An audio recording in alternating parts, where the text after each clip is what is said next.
மகாவிஷ்ணு அவர்களோட அந்த கேஸ்ல வந்து யார் மேல தப்பு இருக்குன்றத ஒரு சட்ட ரீதியான ஒரு கணிப்பு போடலாமா? இத சீமான் அவர்கள், கல்வித்துறை அமைச்சர் அவர்கள்லாம் காது குடுத்து கேட்கணும். மெயினா கல்வித்துறை அமைச்சர் அவர்கள் வந்து காது குடுத்து கேட்கணும். அ கர்ம வினைய பத்தி தானே அவரு வந்து தவறா கர்மாவ பத்தி பேசக்கூடாது. அது மூட நம்பிக்கைன்னு சொன்னாரு. அ தெளிவா காது கொடுத்து கேளுங்க கல்வித்துறை அமைச்சர் அவர்கள். காது கொடுத்து கேளுங்க. இத 10 தடவையா இருந்தாலும் அழுத்தி சொல்லுவேன். ஒவ்வொரு வினைக்கும் எதிர்வினை உண்டு. அதுதான் கர்ம வினை. இப்ப நம்ப ஒரு 4 கொலை பண்ணிட்டு நம்ம டக்குன்னு செத்து போயிடுறோம் ஏதோ ஒரு சூழ்நிலையில. இயற்கை மரணமே அடைஞ்சிரும். 4 கொலை பண்ணிட்டோம். அது யாருக்குமே தெரியல. இயற்கை மரணம் அடைஞ்சுட்டாங்க அவங்க. அடுத்த பிறவியில வந்து அந்த நீங்க பண்ண தப்புக்கான தண்டனை கிடைக்காம போயிடுமா? எப்படி கிடைக்காம இருக்கும்? கிடைக்கும் இல்லையா? சும்மாவே கடவுள் உட்டுருவாரா? 4 கொலை பண்ணிட்டு போயிட்டோனே, அடுத்த பிறவில வந்து நீ நல்லா வாழணுன்ட்டு உன்ன பணக்காரா வாழ வச்சு சிம்மாசனத்துல உட்கார வச்சுருவாரா என்ன 4 கொலை பண்ணிட்டா? கண்டிப்பா இல்லல்ல. கண்டிப்பா அதுக்கு எதிர்வினை உண்டுல்ல. அதுதான் கர்ம வினை. சரிங்களா? அது இந்த ஜென்மத்துல செஞ்சாலும் சரி, அடுத்த ஜென்மத்துல அதுக்கான பலன். நல்லது செஞ்சாலும் சரி, கெட்டது செஞ்சாலும் சரி. அப்பப்பவே பலன் கிடைக்கும் ஒரு சில பேருக்கு. ஒரு சில பேருக்கு வந்து தாங்க முடியாத மன ரீதியா அவங்களால தாங்க முடியாதுன்னா, அவங்களுக்கு அடுத்த ஜென்மத்துல வெயிட் பண்ணலாம். அந்த பாவம். இதுதான் கர்ம வினை. ஏன்னா ஒரு கொலை பண்றாங்க, ஒரு திருடுறாங்கன்னா, லபக்கட்டின்னு முடிஞ்சிராது இல்லையா அந்த தவறு? அதுக்கு எதிர்வினை எதனா ஒண்ணு நடக்கும் இல்லையா? அது இந்த ஜென்மத்திலயும் நடக்கலாம், அடுத்த ஜென்மத்திலயும் நடக்கலாம். இந்த ஜென்மத்தில கூட நடக்கலாம் சில பேருக்கு. என்ன பொறுத்தளவுக்கு டாஸ்மார்க்கால நெறைய உயிர் இறந்து போது. இன்க்ளூடிங் வந்து என்னோட உறவுக்காரரான என்னோட மாமா வந்து மனரீதியா அதனால பாதிக்கப்பட்டிருக்காரு. அதனால எங்க அக்கா கஷ்டப்படுது. இதெல்லாம் என்னோட பர்சனல் விஷயம்னால வேற வழி இல்ல. சொல்லி தானே ஆகணும். அதனால சொல்றேன். ஒரு நடிகர் இறந்து போயிருக்காரு. ஒரு 1 மாசத்துக்கு முன்னாடி இறந்து போயிட்டாரு. அதே மாரி பிரெக்னன்ட் குழந்தை டெலிவரி டைம்ல வந்து பிறக்கும் பொழுது குழந்தைய அம்மாக்கு வந்து எக்ஸ்ட்ரீம் லெவல் வலி வரும். 3 ஸ்டேஜ் வலின்னு சொல்லுவாங்க. அது அந்த வலிய தாங்கவே முடியாது. அந்த வலிய தான் வந்து குடிகாரர்கள், குடிக்கிற அந்த ஆண்கள் வந்து வயிறு வலியால அனுபவிக்கிறது.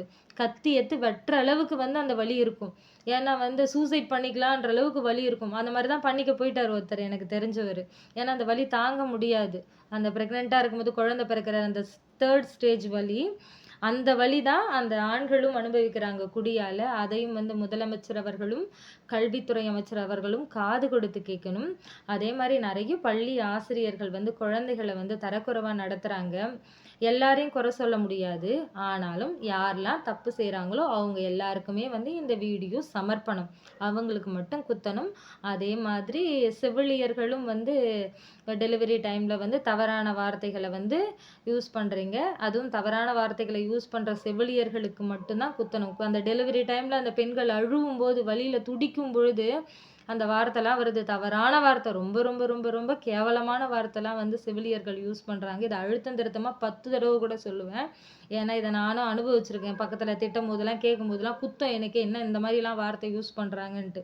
கவர்மெண்ட் ஹாஸ்பிட்டல்ல மெயினா. மரியாதையே இல்ல. அந்த இடத்துல ஒரு கேமரா வைக்கணும்னு எனக்கு தோணுது. பர்சனலா அதுவும் நர்ஸுங்களோட வாயில வைக்கணும்னு தோணுது.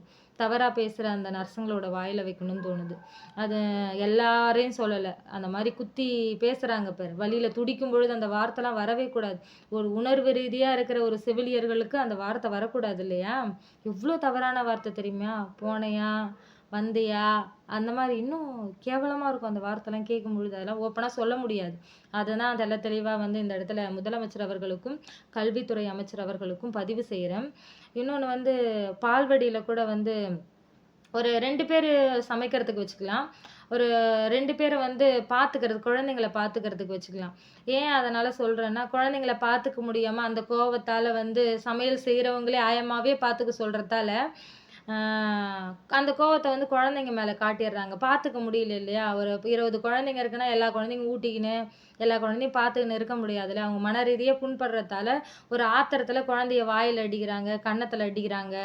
இதெல்லாம் தப்பு தானே ஒரு பால்வாடியில ஒரு 3 வயசு குழந்தை, 4 வயசு குழந்தைய, ஒரு 2 1/2 வயசு குழந்தைய வந்து குழந்தை தெரியாம பாத்ரூம் போயிடுச்சுனாலும், நான் வந்து அந்த இடத்துல துடைக்க போறேன்னாலும், அங்க டீச்சர் பால்வாடி ஆயம்மாக்கு டக்குன்னு கோவம் வந்து சுரீல்னு அடிக்கிறாங்க அந்த பொண்ண போட்டு. அதெல்லாம் தப்பு இல்லையா? இதெல்லாம் யோசிச்சு பார்க்கணும்ல. இது யாருன்னு நான் வந்து மென்ஷன் பண்ண விரும்பல. இருந்தாலும் இந்த மாரி தவறுலாம் நடக்குது. பால்வாடியிலருந்து, பள்ளிக்கூடத்துலருந்து, ஸ்கூல்லருந்து ஒரு சில டீச்சர்லாம் பயங்கரமா குழந்தைங்கள அடிக்கிறாங்க. எப்பயுமே சொல்லணும், கண்டிக்கணும், திட்டணும். 4வது தான் அடிக்கணும். ரொம்ப அடிக்கிற குழந்தை, ரொம்ப என்னோட குழந்தைகிட்ட ஸ்ட்ரெய்ட்டாவே அடிக்க போயிடுவானா? அந்த மாரி குழந்தைங்கலாம் வந்து முதல்ல சொல்லணும். அப்ப கேட்கலனா ஒரு 4 அடி குடுக்கலாம். தப்பு கிடையாது. ஆனா எடுத்ததுக்கெல்லாம் வாயில, கன்னத்துலலாம் அடிக்கிறதாலே, என்னோட குழந்தைய கூட நானு அனுப்புறதுக்கு பயப்படுறேன் பள்ளிக்கூடத்துக்கு. நானே அந்த அளவுக்கு தயங்குறேன்னா, ஒரு அம்மாவே தயங்குதுன்னா, எந்த அளவுக்கு பள்ளிக்கூடம் மோசமா இருக்குன்னு பாருங்க. அதே மாரி ஞான கல்வி வந்து இயற்கைன்னா என்ன? அன்புன்னா என்ன? கருணைன்னா என்ன? இரக்கம்னா என்ன? உணர்வுன்னா என்ன? எதையும் ஏத்துக்கிற மனப்பக்குவம்னா என்ன? விட்டுக் குடுக்குற மனப்பக்குவம்னா என்ன? நம்பளால டாக்டர் ஆக முடியல, கலெக்டர் ஆக முடியலன்னா, பரவால்ல தட்டி விடு. வேற எதனா ஆயிக்கலாம். இதெல்லாம் ஒரு விஷயமா? அப்படின்ட்டு நார்மலா எடுத்துட்டு போற அந்த ஒரு மனநிலைய ஞானம் சொல்லி தரும். ஒரு எறும்ப கூட கொல்லக்கூடாதுன்ற மனநிலை வந்து எந்த மாரின்னா, உயிர்மை நேயம். மனித நேயத்தை தாண்டின உயிர்மை நேயம்னு சொல்லுவாங்க. ஒரு நாய்க்கு உயிர் இருக்கு, ஒரு காகத்துக்கு உயிர் இருக்கு, ஒரு எறும்புக்கு உயிர் இருக்கு. அதுக்கும் வலிக்குன்ற அந்த உயிர்மை நேயத்த கருவுல இருந்தே ஒரு குழந்தைங்களுக்கு விதைக்க ஆரம்பிச்சிட்டீங்கன்னு வச்சுங்களேன், ஒரு ஆம்பள பையனா இருந்தாலும் சரி, ஒரு பெண்ணா இருந்தாலும் சரி. ரேப் பண்ணுவானா ஒரு பொண்ண போயி? பண்ண மாட்டான்ல. உயிர்மை நேயத்த விதைக்கணும் இல்லையா? கருவுல இருந்தே. கருவுல இருந்தே விதைக்கிறத தாண்டி அட்லீஸ்ட் ஸ்கூல்லயாச்சும் சொல்லி தரணும் இல்லையா அந்த பாடத்த? அதுதானே மிகப்பெரிய ஞான பாடம். அததானே மகாவிஷ்ணு அவர்கள் வந்து எடுக்கும்பொழுது கூட தியானத்துல, எங்க அம்மாவ பார்க்குறேன், எங்க அம்மாவ நெனச்சு அழுவுறேன்னு அந்த பொண்ணு சொல்லும்பொழுது, உணர்வு ரீதியா தியானம் அந்த இடத்துல எவ்ளோ இம்பார்ட்டன்ட்டா தெரியுது பாருங்க. அதெல்லாம் கொஞ்சமாச்சு காது கொடுத்து கேட்கணும். அந்த குழந்தைங்க வந்து மகாவிஷ்ணு அவர்கள் பேசும்போது கை தட்டுச்சு, ஆனந்தப்பட்டது, அவர என்கரேஜ் பண்ணுச்சுங்க பேசும்பொழுது. அப்ப எந்த அளவுக்கு வந்து மகாவிஷ்ணு அவர்களோட அந்த உபதேசம் குழந்தைங்கள இதயத்த போய் தொட்டிருக்கு பாருங்க. அப்ப ஞான பாடம் தானே முக்கியம். டீச்சர் பேசும்போது கூட இம்பார்ட்டன்ட் குடுக்காத குழந்தைங்க, மகாவிஷ்ணு அவர்கள் பேசும்போது இம்பார்ட்டன்ட் குடுக்குதுங்கன்னா, எந்த அளவுக்கு அவர் பாடம் எடுக்கிறது புடிச்சிருக்கு பாருங்க. அப்ப நீங்க எடுக்கிற பாடம் எந்த அளவுக்கு வந்து கம்மியா இருக்கு பாருங்க. ஞான பாடத்த கம்பேர் பண்ணும்போது எந்த அளவுக்கு கம்மியா இருக்கு பாருங்க. அதே மாரி ஞான பாடம் டக்குன்னு தண்டனை குடுக்க கூடாதுன்றத சொல்லி தரும். சொல், செயல் அதுக்கப்புறம் திருத்தணும். அதையும் தாண்டி தப்பு செஞ்சா தண்டிக்கணுன்றத தான் ஞானம் சொல்லி தரும். சரிங்களா? அதையும் தெளிவா தெரிஞ்சுங்க. அதே மாரி மகாவிஷ்ணு அவர்கள் எந்த தவறும் செய்யல. கர்ம வினைய பத்தி தாராளமா பேசலாம். மரியாதை குறைவா வந்து அந்த மாற்றுத்திறனாளியான அந்த ஆசிரியர் வந்து நடுவுல போய் தடுத்தது தான் தவறான ஒரு விஷயம். அந்த ஆசிரியர்கிட்ட அவங்க ஞானத்த பத்தி புரிதல் இல்லாம ஞானத்த பத்தி பேசக்கூடாதுன்னு சொன்னாங்க. அவருக்கு ஏதோ ஒரு விதத்துல கோவம் வந்தது. சின்ன சின்ன வார்த்தைகள் தான். நார்மலா இத ஸ்டாலின் அவர்கள் கூட ஒரு சிவன் கெட்டப்ல ஒருத்தன் வரும்பொழுது கூட, அ எல்லாருக்கும் கை குடுத்தவரு, அவருக்கு மட்டும் கை குடுக்கல. அப்படியே கேவலமா ரிஜெக்ட் பண்ணாரு. ஸ்டாலின் அவர்கள். அ அதே மாதிரி அந்த ஐயோ! என்னது கார்ல உட்காந்துட்டு போம்போது ஏதோ மனு குடுக்குறதுக்கோ, ஏதோ கை குடுக்குறதுக்கோ வந்தாங்க ஸ்டாலின் அவர்களுக்கு. அப்ப ச்சீ! அப்படின்ற மாரி தட்டி விட்டாரு ஸ்டாலின் அவர்கள். அப்ப அந்த மனுஷனுக்கு எவ்ளோ மனரீதியா புண்பட்டுருக்கும். அதே மாரி ஒரு 10 பேர் வந்து கஷ்டத்தெல்லாம் சொல்லும்பொழுது, ஒரு ஒரு ஒரு பெண் சொல்றத சுத்தமா அவரு கேட்கவே இல்ல. ஆனா கேட்டுட்டேன்ற மாரி பதில் சொன்னாரு. அதுவும் அந்த பொண்ணும் கம்முனு உட்காந்துடுச்சு அத கேட்டுட்டு. திருப்பி கேட்டுருக்கலாம் நான் பேசுனத நீங்க கேட்கவே இல்லன்ட்டு. அத கண்டுக்காம விட்டுட்டாரு. அது சின்னதா அவரையே மீறி நடந்த தவறு தான் அது. ஸோ தவறுகள்லாம் வந்து சின்ன சின்ன தவறு வார்த்தைகள், செயல்கள் எல்லாமே மோசமா தானே அந்த ஸ்டாலின் அவர்கள் பண்றது கூட ஹர்ட் ஆச்சு இல்லையா? அந்த கார்ல வந்து தீண்டாமைன்றத சுத்தம் பார்க்கறதுன்னு சொல்லுவாங்க அதுக்கு பேரு. அந்த கைய தட்டி விட்டதுன்றது ரொம்ப அசிங்கமான ஒரு விஷயம் தானே. எந்த அளவுக்கு புண்பட்டுருக்கும் அந்த மனுஷருக்கு. ஒரு கார் உள்ள வந்து கைய விட்டு கைய குடுக்குறதுக்கோ, ஏதோ மனு குடுக்குறதுக்கோ வரும்போது தட்டி விடும்போது எவ்ளோ மனசு கஷ்டப்பட்டுருக்கும். ம். இது கூட தான் தண்டனை குடுக்கலாம் அப்படின்னு பார்த்தா, எவ்ளோ இருக்கு தவறுகள்லாம் சின்ன சின்ன அந்த சோசியல் மீடியால வந்து விஜயலட்சுமி அவர்கள் வந்து தவறான வார்த்தை யூஸ் பண்றாங்க. காமெடின்ற பேர்ல டாபரு, அதே மாரி படத்துல வடிவேல் அவர்களோட படத்துல வந்து அ டேஷ் அ அந்த அந்த காலணிய பத்தி வந்து வடிவேல் அவர்கள் வந்து பேசியிருப்பாங்க. அதுவும் படத்துல வந்திருக்கு அந்த வார்த்தை. அந்த மாரியான வார்த்தை வரவே கூடாது இல்லையா அதுலயும். அந்த மாரி வார்த்தைய யூஸ் பண்ணியிருக்காங்க. நெறைய தவறு. சீமான் அவர்கள பத்தின தவறான பாடல்கள். அதுவும் உங்கள பத்தின ஒரு தவறான உங்களுக்கு ஒரு பேர் வேற மக்கள் வச்சிருக்காங்க. அந்த கன்டென்ட்ன்ற பேர்ல கலாய்க்கிறதுக்குன்னே மக்கள் வந்து ஸ்டாலின் அவர்களுக்கு ஒரு பேர வச்சிருக்காங்க. இந்த மாரிலாம் நெறைய தவறுகள் நடக்குது. ஸ்கூல்ல அடிக்கிறாங்க குழந்தைங்கள. எல்லா டீச்சரையும் சொல்ல அடிக்கிற டீச்சர சொல்றேன். அத நல்லா காது கொடுத்து கேளுங்க. இவ்ளோ தவறும் நடக்குது. அது மகாவிஷ்ணு அவர்களோட கேஸ் மட்டும் தான் வந்து ரொம்ப இம்பார்ட்டன்ட்டா பெரிய இஷ்யூ ஆக்கி வச்சிருக்கீங்க. கொஞ்சமாச்சும் அசிங்கமா இல்ல? சின்ன சின்ன விஷயத்தெல்லாம் வந்து பெருசாக்கி வச்சிருக்கீங்களே கல்வித்துறை அமைச்சர். பழி வாங்குற நோக்கத்தோட வர சொல்லியிருக்காரு அவரு. நான் சும்மா விட மாட்டேன். ஞானத்த பத்தியே தெரியாம அன்பு, கருணை, இரக்கம், விட்டு குடுக்கறது, ஏத்துக்கிறது, எதையுமே சாதாரணமா எடுத்துக்கிற மனப்பக்குவம் தானே ஞானம். எந்த உயிரையும் வதைக்க கூடாதுன்னு சொல்லி தர்றது தான் ஞானம். வள்ளலார் அவர்கள் 42 பாவங்கள பத்தி சொல்லியிருக்காரு இல்லையா? அதுல வந்து வாடிய பயிரை கண்டபோதெல்லாம் வாடினேன்னு சொல்லியிருக்காரு இல்லையா? அவர் பயிருக்குள்ள இருக்கிற உயிர பார்த்தாரு.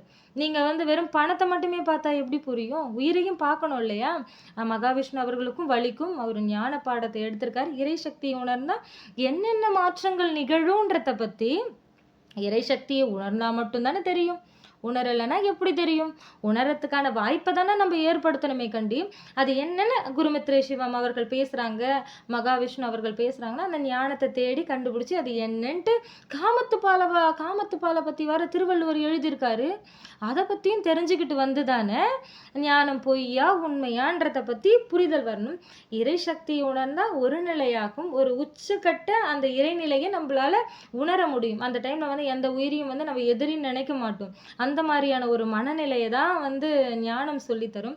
அதே மாதிரி காவல்துறை அதிகாரிகள் கைது செய்ய வரும்பொழுது கூட மகாவிஷ்ணு அவர்கள் வந்து அதுக்கு முன்னாடி ஒரு பதிவுல வந்து காவல்துறை அதிகாரியை நான் மதிக்கிறேன், அவங்கள ரெஸ்பெக்ட் பண்றேன் அப்படின்ற வார்த்தையை யூஸ் பண்ணியிருப்பார். எந்த அளவுக்கு மரியாதை கொடுக்குற மனுஷனா இருக்காரு பாருங்களேன்.